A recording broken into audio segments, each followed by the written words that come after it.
Hello friends, ഇന്ന് ഞാൻ ഒരു നല്ലൊരു സബ്ജിയാണ് കേട്ടോ, പോഷകഗുണങ്ങളുടെ ഉള്ള ഒത്തിരി നല്ലൊരു സബ്ജിയാണ് കേട്ടോ ഉണ്ടാക്കാൻ പോകുന്നത്. മുള്ളങ്കി സബ്ജി. നമ്മുടെ നാട്ടിൽ റാഡിഷ്, മലയാളത്തിൽ മുള്ളങ്കി, ഹിന്ദിയിൽ മൂലി എന്നൊക്കെ പറയും. ഒരുപാട് പോഷകഗുണങ്ങളുടെ കലവറയാണ് ഈ മുള്ളങ്കിയിലുള്ളത്. അതിനായിട്ട് ഞാൻ ക്യാരറ്റ് ചീകും പോലെ ചീകി ഗ്രേറ്റ് ചെയ്ത് ഇല ഉൾപ്പെടെയാണ് കേട്ടോ അരിഞ്ഞ് വെച്ചിട്ടുണ്ട്. ഒരു പാൻ അടുപ്പയിൽ വെച്ചു, 1 ടേബിൾ സ്പൂൺ എണ്ണ ഒഴിച്ചു. അതിനകത്തേക്ക് 1 ടേബിൾ സ്പൂൺ കടുകിട്ടു. കടുക് പൊട്ടി വരുന്ന നേരത്തിന് അതിനകത്തേക്ക് ഇഞ്ചി വെളുത്തുള്ളി നുറുക്കിയതുണ്ടെങ്കിൽ അതിടാൻ. ഞാൻ ഇട്ടേക്കുന്നത് ഇഞ്ചി വെളുത്തുള്ളി പേസ്റ്റാണ് കേട്ടോ.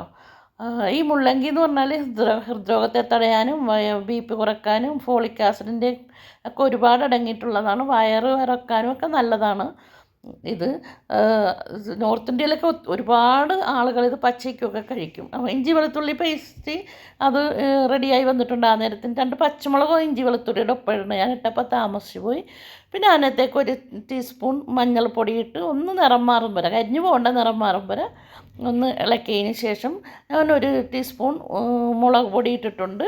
പിന്നെ ഒരു വലിയ തക്കാളി അരിഞ്ഞിട്ട് ആ തക്കാളി ഒന്ന് അരിഞ്ഞ് വരണ നേരത്തിന് ആവശ്യത്തിന് ഉപ്പ് വിട്ട് അതിനകത്തേക്ക് അരിഞ്ഞ് വെച്ച ഇലയും ഈ മുള്ളങ്കി ഗ്രേറ്റ് ചെയ്ത് വെച്ചത് വിട്ട് നന്നായിട്ട് ഇളക്കി ഒരു 10 മിനിറ്റ് മൂടി വെച്ച്. വെള്ളമൊന്നും ഒഴിക്കണ്ട, കാരണം ഇതിൽ ഒരുപാട് വെള്ളം ഉള്ളതാണ്. ആ വെള്ളം തനിയെ ഇതിൽ വന്ന് അത് വെന്തോളും. ചിലർ ഇതിൽ പരിപ്പൊക്കെ ഇടാറുണ്ട്, പരിപ്പ് വേവിച്ചതൊക്കെ ഇടാറുണ്ട്. പക്ഷേ ഇങ്ങനെ വെക്കുന്നത് നല്ലതാണ്. ഇതിൻ്റെ പൊറോട്ടയൊക്കെ ഉണ്ടാക്കാറുണ്ട്, വളരെ നല്ലതാണ്. അടുത്ത ദിവസം ഞാൻ പൊറോട്ട ഉണ്ടാക്കുന്നത് ഇടാം കേട്ടോ.